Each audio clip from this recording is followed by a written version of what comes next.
samedi 29 avril 2017 et cette chose que j'ai appelée de la micro-socialisation. Micro-socialisation. Et j'ai ajouté de la non-rencontre et entre parenthèses les horizons de la finitude.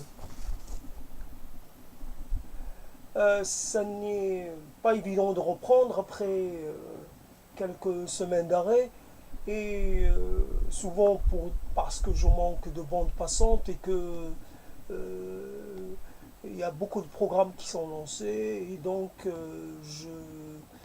l'enregistrement n'est pas possible dans ces conditions. Donc là, je prends le risque. Juste pour parler d'une chose que je ne voudrais pas laisser passer, il s'agit de ce que j'ai appelé de la micro-communication. A priori, nous sommes dans un monde où il y a beaucoup de choses qui sont de l'ordre du micro et non pas d'un ordre normal, dans des grandeurs normales. On parle en termes de micro. Ainsi, on pourrait parler de la micro-histoire d'amour, de la micro-amitié, de la donc rencontre, de la minimaliste communication. Et finalement, cette impossibilité qui est devenue quelque chose de tout à fait, clair et indépassable, cette situation est vraiment pose problème. Si je veux un peu densifier mon propos, j'appellerai à mon aide un certain Eric Orsena qui a parlé dans une interview à la radio, qui a parlé que quand il voulait avoir une certaine densité de la relation, il allait en Afrique. Euh, pour lui, quand il s'agit, c'est un voyageur, j'imagine qu'il parle de la France, peut-être qu'il parle d'autres pays. Pour lui, il s'agit, en tout cas restant en France, il s'agit d'une société qui n'offre pas ce dont nous avons besoin en termes d'échanges, en termes de rencontres, en termes de densité dans la relation. Nous pourrions dire oui, mais tout le monde, quelque part, presque, c'est un choix un peu. On ne peut pas tout avoir, on ne peut pas avoir la liberté totale au niveau de ses choix de vie, de ses opinions, et en même temps avoir de la compagnie, puisque peut-être nous ne serions pas en capacité de faire des compromis. Qui dit relation dit compromis, et certains d'entre nous ne sont pas prêts à faire des compromis sur ce en quoi ils croient, sur leurs principes, sur leur vision de la vie et de la vie en société. Je pourrais aussi faire appel à ce que j'ai vécu il y a donc bientôt 15 jours, cette réunion qui a eu lieu à Toulouse en présence de Mélenchon, et Mélenchon à un moment donné a fait, je pense comme il le fait souvent, appel à la fraternité. En tout cas, la devise, c'était la devise, la trinité républicaine. Je me rappelle d'un autre de ses propos quand il s'adressait à des gens où il insistait, parce que c'était des gens d'origine étrangère, il insistait sur le volet fraternité. J'aurais pu penser que des milliers de gens qui sont retrouvés pour l'écouter allaient peut-être suivre un peu et fraterniser. Il n'y a pas eu des milliers, des dizaines de milliers de gens, aucune fraternisation. Des groupes, des gens qui sont venus seuls, des gens qui sont venus à deux, à trois, en plus grand, Mais ça ne communiquait pas, ça passe pas, ça passait pas. Les gens restent entre eux. Et une fois qu'il a fini, les gens se sont empressés de se disperser. Là, il y a des gens qui sont restés, puisque c'est un lieu ouvert, ce n'est pas un lieu, c'est pas une salle fermée. Donc il y a des gens qui normalement fréquentent ce lieu, donc ceux-là peut-être sont restés. Mais la plus grande partie de la foule, de, des supporters, on va dire, a rejoint, c'est dispersé, voilà, est parti.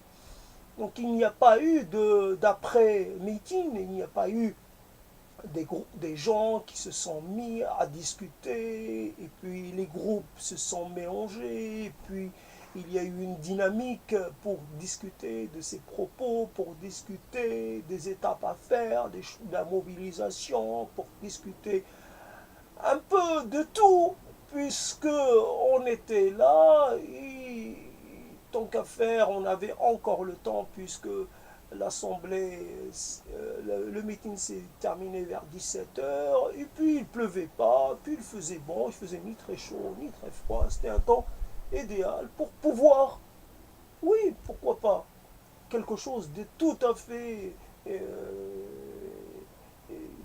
in, je vais dire, imprévu, mais dans le bon ordre, ce qui est en fait un peu la dynamique de cette... je sais qu'il y a eu avant un pique-nique républicain, il y a des gens, mais tout le monde n'est pas venu pique-niquer.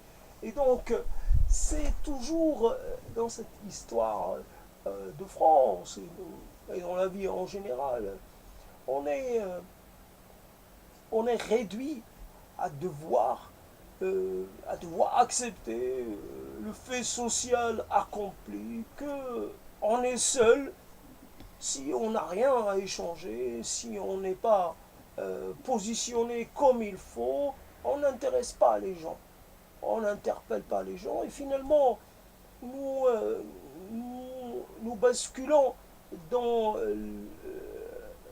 l'inexistence et dans l'invisibilité. Cette invisibilité, thème qui m'est cher, l'invisibilité sociale. Quand on est d'origine et d'aspect étranger, cela ne s'efface pas avec les années, cela ne s'arrange pas avec les années. On a, on souffre encore plus que les autres de cette invisibilité et cette inexistence sociale. On a face à soi, c'est pour ça que j'ai appelé ça à la fin, les horizons de la finitude. Qu'est-ce qui reste comme perspective quand on est seul face, à, à soi-même, face au néant qui vient? Qu'est-ce qui reste? La finitude, la fin, le néant, comme seule donnée tangible, puisque finalement, la rencontre qui est la chose la plus essentielle, en fait la plus accessible dans une certaine façon, rencontrer des gens. Ça ne demande pas beaucoup de compétences. Vous allez vers les gens viennent vers vous, il y a un aller, il y a une circulation, il y a une rencontre, il y a quelque chose qui se produit, et puis, et donc j'imagine que euh, le seul moment où réellement on fait des rencontres, et c'est quand on s'intéresse à quelqu'un pour des motifs d'ordre amoureux, d'ordre sexuel. À ce moment-là, si la prise de contact réussit, on est assuré d'avoir une relation qui se poursuit. Voilà. Mais une fois qu'on est à deux, qu'avons-nous comme solution pour essayer d'étoffer notre existence? Il y a, si on laisse de côté le côté familial, si on veut un peu s'émanciper des liens familiaux, qu'on veuille avoir sa propre, élaborer, construire, fonder son propre cercle, on n'y arrivera pas. C'est c'est devenu, la rencontre est devenue un impossible dans le pays qui croit que l'impossible n'existe pas. Et finalement, c'est une série de constatations, une série de constats qui vous ramènent à croire qu'il n'y a rien, aucun espoir. Je reprends des choses que j'avais dites. Il n'y a pas d'espoir en France. Il n'y a sûrement pas plus d'espoir ailleurs, mais au moins il y a des gens disponibles dans d'autres pays, je le sais. Il y a peut-être des gens intéressés, mais au moins vous pouvez parler si vous en avez envie. Vous finissez quand même par nouer quelque chose avec votre voisin et par, comment dire, parmi les choses que vous commencez, parmi les relations que vous initiez, il y en a obligatoirement qui ont une continuité. C'est le problème de la continuité, le problème de la relation, comment débuter, comment euh, avoir une relation ou un début de relation. C'est pour ça que la micro-socialisation, c'est-à-dire euh, vous dites quelque chose à quelqu'un, vous dites, vous l'alpaguez d'une certaine façon parce que ce n'est pas lui, c'est vous, c'est moi. Donc qui fait un certain type de phrases, trois ou quatre phrases, mais il n'y a pas de relance. Donc la micro-communication, la micro-socialisation, elle est de mon propos, elle n'est même pas une vraie micro, elle est qu'à moitié une demi-micro-socialisation. C'est en fait moi qui suis à l'origine du fait et l'autre ne reprend pas. Bien sûr, je sais qu'il y a des conditions, etc., mais quand cela devient une, comment dire, quand cela se répète à force de répétition, je ne sais pas, vous pouvez imaginer n'importe quoi qui puisse vous arriver, et sauf la rencontre. Vous pouvez avoir tout dans la vie, mais vous pouvez gagner, avoir une fortune, mais vous n'êtes pas assuré de rencontrer. C'est encore plus aléatoire que le hasard qui procède au, au jeu au hasard qui détermine les gagnants et les perdants dans les jeux de hasard. C'est cela donc,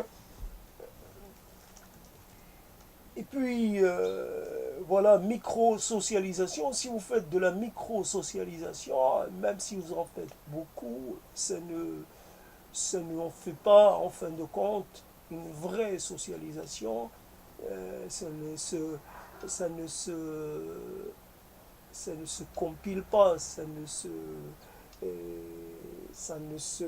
comment dire, ce n'est pas des couches qui finiront par construire par donner. C'est pas parce que vous parlez à quelqu'un qui vous réponde que vous avez votre content de socialisation de la journée ou de la semaine. En tout cas, c'est euh, c'est comme ça. Il faut payer le prix de la vie. Il faut payer le prix vivant, mais seul, absolument seul. C'est un prix à payer pour vivre en France, pouvoir.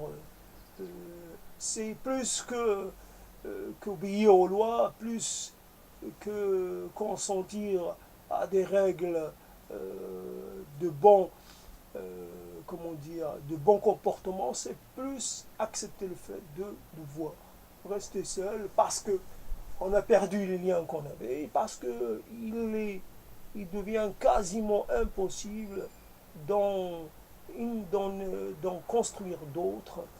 Cela, ou alors il faudrait fournir un effort démesuré pour pouvoir à la fin euh, gagner ou obtenir un petit résultat. Et encore, euh, vous allez intéresser des gens qui sont un peu dans une sorte de déshérence affective ou sociale. C'est ceux-là qui essaieront de se lier à vous.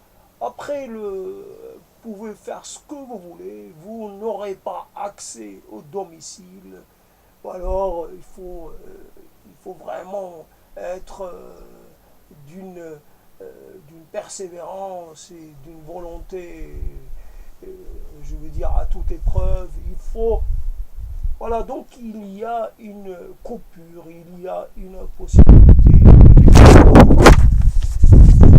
Il y a donc un horizon qui est là et qui vous dit il y a un avenir qui vous dit vous allez euh, devoir vous habituer à, à, à tout faire par vous-même. Et vos paroles partent de vous et vous revient en écho et vous n'avez droit à rien d'autre. Voilà, donc c'était un petit impromptu là pour parler de cette histoire de micro-socialisation. Évidemment, je reviens sur, en fait, finalement là, euh, donc je reprends cette idée du micro. Finalement, euh, ça peut être quoi? La micro-déception, la micro-colère, la micro... le micro... euh, le micro-acte de gentillesse, la micro-reconnaissance, le micro-souvenir.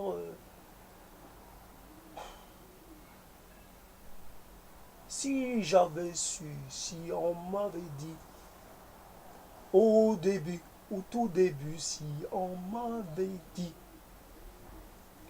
voilà ce que tu vivras en France, voilà ce qui t'attend, dans ce pays-là, je ne serais jamais venu. Si on m'avait dit que tu allais finir ta vie plus seul qu'au tout début, plus seul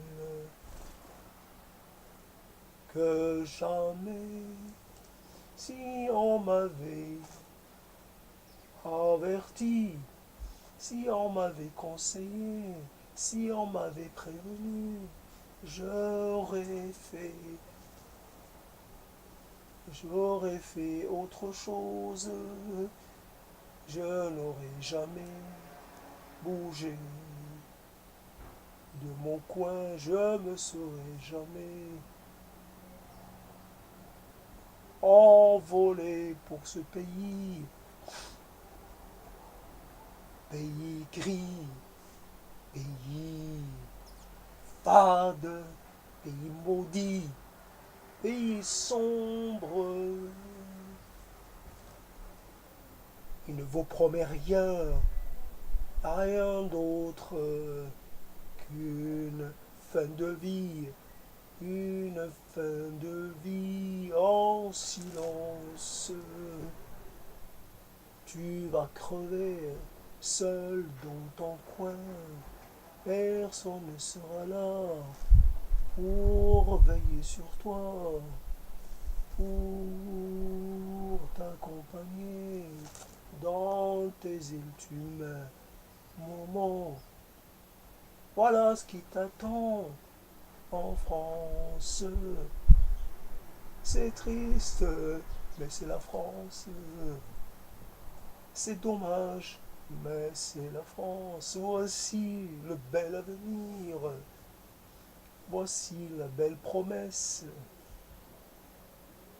En France, pays de souffrance, pays d'absence, pays de mensonges, ne les écoutez pas, ceux qui vous parlent de la France comme d'un beau pays. Ce n'est vraiment pas le cas. C'est un pays pourri, c'est moche et tout déglingué. C'est un pays de gens aigris. C'est un pays de gens qui n'aiment qu'eux-mêmes, qui ne sourient jamais aux étrangers.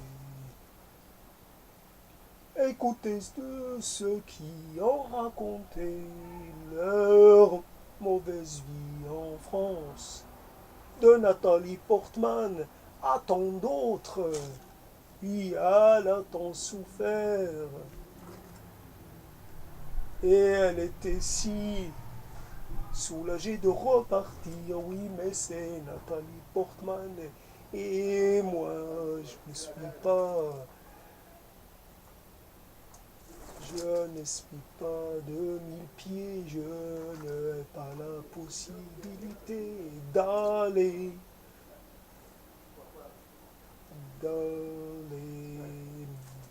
ailleurs pour vivre de mon art.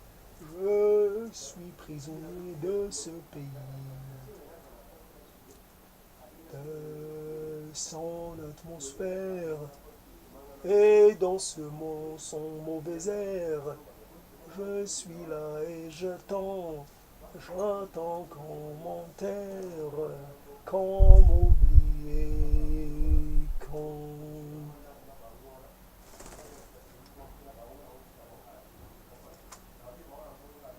Il y a des merveilles,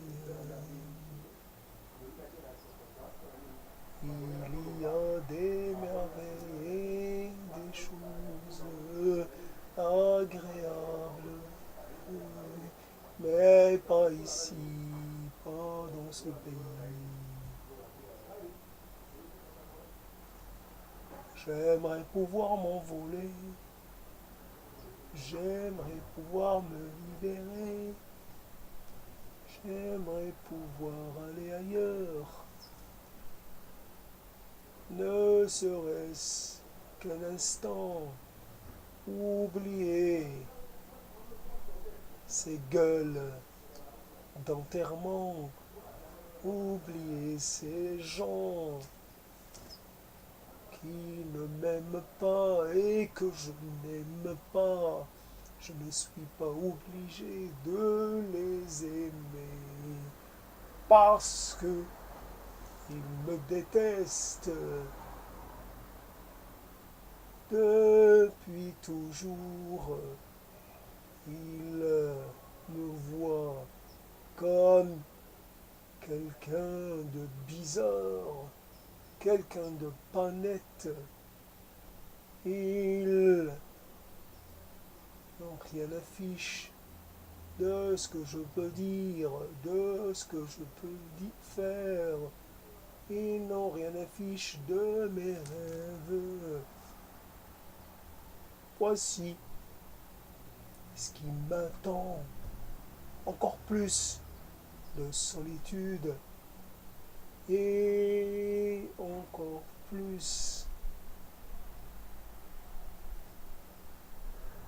et encore plus de mauvais instants. Je dois accepter puisque j'ai choisi, puisque j'ai désiré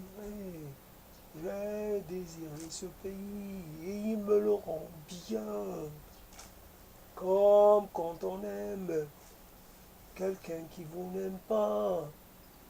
Il vous fait souffrir. Il se délecte de votre... Il se délecte de votre malheur. Ça lui fait du bien de vous voir ramper à ses pieds. Ça lui fait du bien de se sentir adoré. Il y a longtemps, j'ai aimé la France. Il y a longtemps aussi que j'ai cessé de l'aimer. Et on ne s'aime pas. Et on ne se rencontre pas. Et on ne se voit même pas. France, pays de méconnaissance, pays.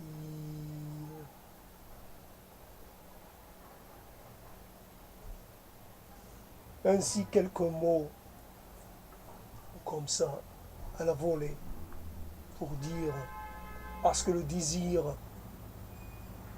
il est ténu, mais il est toujours là.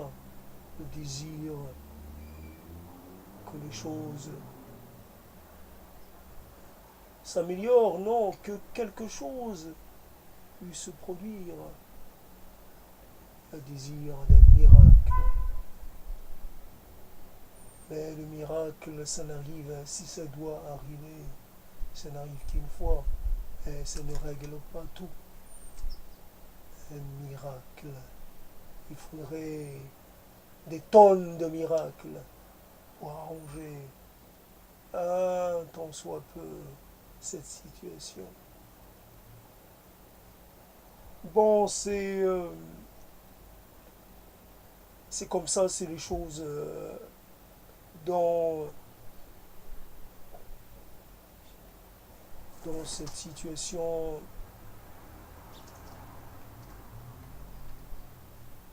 Il n'y a rien d'autre à faire, il n'y a qu'à constater. Faire des constats, encore un constat, et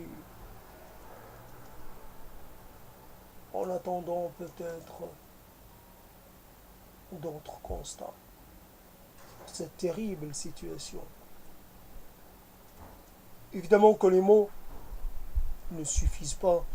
Évidemment que les mots n'apportent pas de répit, n'apportent pas de réconfort. Évidemment, les mots ne sont qu'une couche superficielle, ne sont que l'aspect extérieur qui couvre et qui cache bien ce corps, cette vérité, la vérité de ce corps meurtri, de ce corps à vif. Tel que vous me voyez normalement, vous me détestez, c'est clair, mais vous dites peut-être, cet être-là, il ne souffre pas. Ah, il est comme ça, mais peut-être qu'il est heureux. Détrompez-vous. L'apparence. Doublement prisonnier de cette apparence. Mon apparence, l'élément exogène, et puis l'apparence de cette normalité dans l'exogéniété. Faut-il faire? Faut-il se promener avec des, comment on dit, se promener, c'est quoi qui est arrivé, la chair à vif. Il y en a qui se font cramer, mais cela ne dure qu'un instant. Faut-il se promener? J'ai oublié ce mot pour le Christ. Ce ne sont pas les cicatrices de Christ, ce sont Alors ça va être, je ne vais pas pouvoir trouver ce mot. Les faut-il avoir ce qui se produit a priori tel qu'on le légende, ce qui se produit chez des gens qui commencent à saigner, soi-disant au même endroit que le Christ. Là, on lui a planté les causes, sans la version courante. Et les stigmates, voilà, j'ai trouvé, j'ai bien insisté. Les stigmates, peut-être faut-il avoir quelque chose qui montre que ce corps exogène, il n'est pas comme les exogènes autres qui passent comme ça. Et que eux, peut-être, sûrement, chaque personne a quelque chose à raconter. Je ne veux pas généraliser, je ne veux pas, comment dire, euh, je ne veux pas commettre un méfait en jugeant que les autres n'ont pas les mêmes sentiments que moi, mais peut-être que le problème est que peut-être ils ont des gens, ils ont quand même un petit cercle, ce qui n'est pas mon cas, moi je n'ai personne. Donc, évidemment, exogène, et il faudrait démontrer autre chose que faire de son corps un moyen d'expression, exprimer la souffrance. Voilà, j'arrête là puisque finalement je n'avais pas prévu de parler aussi longtemps sur cette histoire de la micro-socialisation. Mais finalement, ça a pris tout ce temps et c'est une reprise de ces paroles. C'est la reprise et donc qui dit reprise dit il faudrait pouvoir faire en sorte que les choses un peu s'articulent mieux, qu'il y ait c'est un essai, enfin c'est comment dire, on dit que les choses s'enchaînent de façon un peu plus intéressante, un peu plus parlante. Là, il s'agit d'une sorte de test. Et puis voilà donc ce qu'il en est de ce test.